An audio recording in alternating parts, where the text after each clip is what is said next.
Hello friends, welcome to Sindhu English. இன்றைக்கி நம்ம 9th யூனிட்லேருந்து இருக்கக்கூடிய ஒரு டாபிக் தான் பார்க்க போகிறோம். ஆல்ரெடி 9th யூனிட்டில் சில இம்பார்ட்டண்ட் டாபிக்ஸஸ்லாம் நம்ம பார்த்துருக்கோம். ஸோ வேர்ட் ஃபார்மேஷன் இதுவும் ஒரு இம்பார்ட்டண்ட் டாபிக்ஸ் தான்.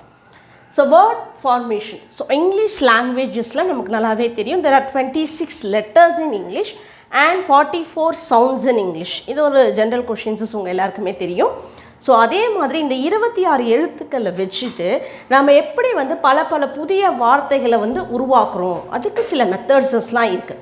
ஸோ உங்களுக்கு கொஷின்ஸஸ் எப்படி கேட்கலாம் அப்படின்னு பார்த்தீங்க அப்படின்னா, இந்த மாதிரி டெஃபினேஷன்ஸை கொடுத்துட்டு வாட் இஸ் தட் மெத்தட், இந்த மெத்தடுக்கு என்ன பேர் அப்படின்ற மாதிரியும் கேட்கலாம். சம்டைம்ஸ் எக்ஸாம்பிள்ஸையும் கொடுத்துட்டு கேட்கலாம் உங்களுக்கு. ஸோ இது என்னென்னங்கிறது இப்போ நம்ம பார்க்கலாம். First type of word formation என்ன அப்படின்னு பார்த்தீங்கன்னா காம்பவுண்டிங். ஸோ காம்பவுண்டிங் அப்படிங்கிறது பார்த்தீங்கன்னா 2 or more existing words are simply combined. அதாவது 2 தனித்தனி வார்த்தைகள் இருக்கும், அதை ஒன்றா இணைத்து ஒரே வார்த்தையாக நம்ம சொல்கிறது, அதுதான் பார்த்தீங்கன்னா காம்பவுண்டிங். ஸோ காம்பவுண்ட் வேர்ட்ஸ் ஜென்ரலாக நம்ம ஸ்கூல்ஸில் படிச்சிருக்கிறோம். ஸோ இது பார்த்தீங்கன்னா இது எல்லாமே 10, 11, 12 கிராமர் பார்ட்டில் இது ஒரு முக்கியமான டாபிக்ஸஸாக இருந்துகிட்டு இருக்கக்கூடியது. ஸோ இது compounding words, noun plus noun, noun plus verb, adjective plus verb அப்படின்னு சொல்லி பார்ப்போம் இல்லைங்களா, அதுதான் இது. இப்போ எக்ஸாம்பிள் பாருங்கள், பிளாக் போர்டு. ஸோ பிளாக் அப்படிங்கிறது கலரை மென்ஷன் பண்ணும். ஸோ போர்டு ஒரு பலகை சாதாரணமாக இருக்குது. இப்போ ரெண்டுத்தையும் இணைக்கும் பொழுது பார்த்திங்கன்னா பிளாக் போர்டு ஒரு புது வார்த்தை உருவாகுது. அந்த மாதிரி வார்த்தைகளை உருவாக்குறதுக்கு பேர் தான் compounding words. Washing machine, postman, policeman, இந்த மாதிரியெல்லாம் நிறைய வரும் உங்களுக்கு. அடுத்ததாக பார்க்க போகிறது blending words. So blending words அப்படிங்கிறது எப்படின்னு பார்த்தீங்கன்னா, new words are coined by combining the segments of 2 different words. அதாவது 2 வார்த்தைகளை நம்ம எடுத்துக்கிறோம், அந்த வார்த்தைகள்லேருந்து சின்னதாக அல்லது ஃபுல்லாக எடுக்காமல் பாதிதான் ஒரு செக்மெண்ட்ஸ் அப்படின்னு சொல்லியிருக்காங்க பாருங்கள், இந்த செக்மெண்ட் அதை எடுத்து புதுசாக ஒரு வார்த்தையை உருவாக்குறோம், அதுதான் பார்த்திங்கன்னா பிளெண்டிங் வேர்ட்ஸ். இப்போ ஃபார் எக்ஸாம்பிள் ஸ்மோக், ஸ்மோக்னா தெரியும் புகை, சரிங்களா. அடுத்தது ஃபாக், ஃபாக் பனி. ஸோ இது ரெண்டுத்தையும் சேர்த்து ஸ்மாக், பனிமூட்டம். So smoke plus fog, smog. So அப்போ இது ஒரு வார்த்தை, இது ஒரு வார்த்தை, இதிலேருந்து சில செக்மெண்ட்ஸை எடுத்து நம்ம புதுசாக ஒரு வார்த்தையை உருவாக்குறோம். இப்போ பாருங்கள், motor plus hotel, motel. So motel அப்படிங்கிறது என்னென்னு பார்த்தீங்கன்னா, இந்த ஹைவேஸ்லஸ்லாம் இருக்கும் பாருங்கள், ஹைவேஸஸில் அதை ரொம்ப தூரம் நம்ம ட்ராவல் பண்ணும்பொழுது அங்கே வேறு எதுவுமே இருக்காது, ஜஸ்ட் இந்த கார் பார்க்கிங்லாம் பண்ணி சாப்பிட்றதுக்காக உணவகங்கள் இருக்கும், அதுக்கு பேர் தான் பார்த்தீங்கன்னா மோட்டல் அப்படின்னு சொல்லுவாங்க. ஸோ இதுதான் பிளெண்டிங் வேர்ட்ஸ். அடுத்ததாக பார்த்தீங்கன்னா பேக் ஃபார்மேஷன்.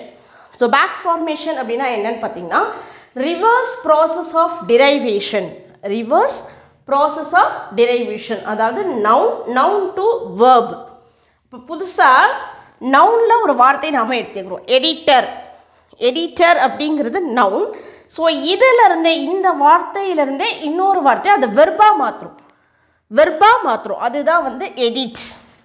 எடிட். இப்போ பார்த்தீங்கன்னா ரைட்டர், ரைட்டர் அப்படின்னா கதாசிரியர், அவரை தான் நம்ம ரைட்டர்னு சொல்லுவோம். அதிலிருந்து நம்ம வெர்பு கொண்டு வரோம், ரைட், எழுது, ரைட் எழுது, அந்த மாதிரி. இப்போ இன்னொரு எக்ஸாம்பிள் பார்த்தீங்கன்னா டீச்சர். ஸோ டீச்சர் அப்படிங்கிறவங்க ஆசிரியர், டீச், டீச் கற்பித்தல் அப்படிங்கிற ஒரு வெர்பு. அப்போ நவுன்லேருந்து வெர்புக்காக கொண்டு வர்றது, இதுக்கு தான் பார்த்தீங்க அப்படின்னா பேக் ஃபார்மேஷன் அப்படின்னு சொல்லுவாங்க. Reverse process of derivation, that is called back formation. அடுத்தது derivation and inflection. So this is the next one, derivation and inflection. இது என்னன்னு பார்த்தீங்கன்னா, new words are formed by attaching prefixes or suffixes to the base form. இப்போ ஒரு வார்த்தை இருக்கும், அந்த வார்த்தையில் நம்ம ப்ரிஃபிக்ஸஸோ சஃபிக்ஸஸோ ஆட் பண்ணி புதுசாக இன்னொரு வார்த்தையை க்ரியேட் பண்ணுறது, அதுதான் டிரைவேஷன் அண்ட் இன்ஃப்ளெக்ஷன். ஸோ இதை நம்ம மார்ஃபிம்ஸ்லேயே நம்ம நிறையா பார்த்தோம், எப்படியெல்லாம் வேர்ட்ஸஸ்லாம் உருவாக்குறோம் அப்படிங்கிறது. பாருங்கள், பியூட்டி, பியூட்டிஃபுல். ஸோ ஃபுல் அப்படிங்கிறது ஒரு சஃபிக்ஸ், ஓகே. இப்போ பியூட்டினா அழகு, பியூட்டிஃபுல் அழகான அப்படின்னு சொல்லுவோம். அடுத்தது டைடி. டைடி அப்படின்னா க்ளீனாக இருக்கிறதுக்கு சொல்லுவோம். ஸோ இதுக்கு முன்னாடி ஒரு ப்ரிஃபிக்ஸ் ஆட் பண்ணுறோம், அன்டைடி. அன்டைடி சுத்தமற்ற அப்படின்னு இன்னொரு வார்த்தையை உருவாக்குறோம். அப்போ ஒரு ப்ரிஃபிக்ஸு அல்லது ஒரு சஃபிக்ஸை ஆட் பண்ணி புதுசாக ஒரு வார்த்தையை உருவாக்குறது, அதுக்கு பேர் தான் டெரைவேஷன் அண்ட் இன்ஃப்ளெக்ஷன் அப்படின்னு சொல்லுவோம். அடுத்தது clipping or shortening. Clipping or shortening, one or more syllables removed from a longer word. ஏற்கனவே ஒரு பெரிய வார்த்தையாக இருக்குது, அந்த பெரிய வார்த்தையை சிறுசாக்கி சொல்கிறது, அதுக்கு பேர் தான் வந்து கிளிப்பிங் வேர்ட்ஸ் அப்படின்னு சொல்கிறோம். இப்போ ஃபார் எக்ஸாம்பிள் லெபார்ட்ரி. ஸோ நம்ம எல்லாருமே ஷார்ட்டாக என்ன சொல்கிறோம், லேப். ஸோ லேப்னு சொன்னாலே நம்ம எல்லாருக்குமே புரியும். அதை ஆக்சுவலாக அதோட உண்மையான வேர்டு என்ன அர்த்தம், முழுமையான வேர்டு என்னன்னு பார்த்தீங்கன்னா லெபார்ட்ரி. ஸோ லெபார்ட்ரியை lab, lab. So laboratory lab. Advertisement, ad. Advertisement, ad. So mathematics, maths, gymnastics, gym, fanatic, fan. So இதெல்லாம் வந்து பார்த்திங்கன்னா ஷார்ட்டாக சொல்லுவோம். முழுமையான வார்த்தை அதையும் நம்ம ஷார்ட்டாக சொல்கிறோம். அதுதான் வந்து பார்த்திங்கன்னா கிளிப்பிங் ஆர் ஷார்ட்டனிங் அப்படின்னு சொல்கிறது. அடுத்தது பார்த்திங்கன்னா கன்வர்ஷன். ஸோ கன்வர்ஷன் அப்படின்னா என்னென்னா deliberate transfer of a word from one part of speech from another. Okay, நல்லா கவனிங்க. deliberate transfer of a word from one part of speech from another. So நமக்கு ஏற்கனவே தெரியும் what are the parts of speech அப்படின்னு சொல்லிட்டு. இப்போ ஒரே வார்த்தை ஆனால் ஒரு இடத்துல நவுனாகவும் இன்னொரு இடத்துல வெர்பாகவும் பயன்படுத்துறது, அதுக்கு பேர் தான் வந்து கன்வர்ஷன் அப்படின்னு சொல்கிறாங்க. A word act as a noun and verb. So இது வந்து நவுன் அண்ட் வெர்புன்னு மட்டும் வராது, சம்டைம்ஸ் நவுன் அண்ட் அட்ஜெக்டிவாக கூட பயன்படுத்தலாம். அந்த மாதிரி பார்ட்ஸ் ஆஃப் ஸ்பீச்சஸ்க்கு ஏற்ற மாதிரி மாறும். இப்போ இங்கே டியர் அப்படின்னு சொன்னோம். இப்போ ஒரு டியர், இப்போ நவுனாக இருக்கும் பொழுது டியர் அப்படின்னு பார்த்தீங்கன்னா கண்ணீர் துளிகள் அப்படின்னு சொல்லுவோம், கண்ணீர். ஸோ கண்ணீர் அப்படிங்கிறதுக்கு தான் வந்து பார்த்திங்கன்னா டியர் அப்படின்னு சொல்லுவோம். ஸோ வெர்பாக நம்ம டியர் அப்படின்னு சொல்லும் போது அப்படின்னு பார்த்தீங்கன்னா டியர் த பேப்பர், கிழித்தல், அது வந்து வெர்பு. இப்போ ஷெட், எஸ்ஹெச்இடி ஷெட், நவுன்னு சொல்லும் பொழுது குடிசை. இப்போ டோன்ட் ஷெட் த டியர்ஸ், கண்ணீர் சிந்தாதே.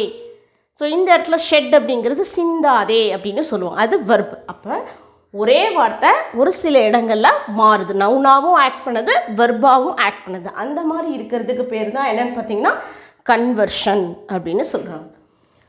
அடுத்தது அக்ரோனிம்ஸ். ஸோ அக்ரோனிம்ஸ் அப்படிங்கிறது words produced from the initial letters of a phrase.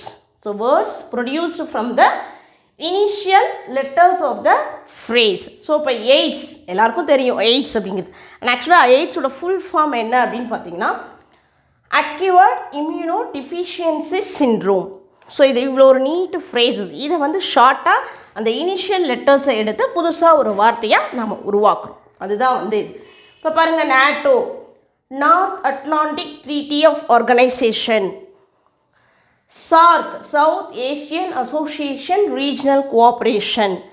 So அப்போ ஒரு பெருசாக இருக்கும், அதை ஷார்ட்டாக நம்ம சொல்கிறது, அதுக்கு பேர் அதாவது அந்த இனிஷியல் லெட்டர்ஸ்லேருந்து எடுத்து புதுசாக ஒரு வார்த்தையை உருவாக்குறது, அதுதான் வந்து பார்த்திங்கன்னா அக்ரோனிம்ஸ் அப்படின்னு சொல்கிறாங்க. அடுத்ததாக இருக்கிறது வந்து பார்த்திங்கன்னா ரீடியூப்ளிகேட்டிவ்ஸ். ஸோ இதை வந்து டூப்ளிகேட்டிவ்ஸ் அப்படின்னு சொல்லுவாங்க. இதில் பாருங்கள், பிங் பாங், இந்த ஒரே ஒரு சிங்கிள் லெட்டர் தான் வந்து மாறும். இப்போ ஃப்ளிப், ஐ இங்கே என்னவா மாறுது, ஓவாக மாறுது. இங்கே பி, பவ், வவ். ஸோ இந்த மாதிரி சின்ன சின்ன லெட்டர்ஸ், இது ரைமிங் சிஸ்டம்ஸ் தான் பயன்படுத்துகிறாங்க. ஸோ அந்த மாதிரி சிங்கிள் லெட்டர்ஸை மாற்றி மீனிங்கை மாற்றுறதுக்கு பேர் ரீடியூப்ளிகேட்டிவ்ஸ் அப்படின்னு சொல்லுவாங்க. Okay friends, I hope that you all enjoy this video. இந்த வீடியோ உங்களுக்கு ரொம்ப யூஸ்ஃபுல்லாக இருக்கும்னு நினைக்கிறேன். ஸோ தொடர்ந்து இதே மாதிரி வீடியோஸஸ் வரும், பார்த்துக்கிட்டேன். தேங்க்யூ.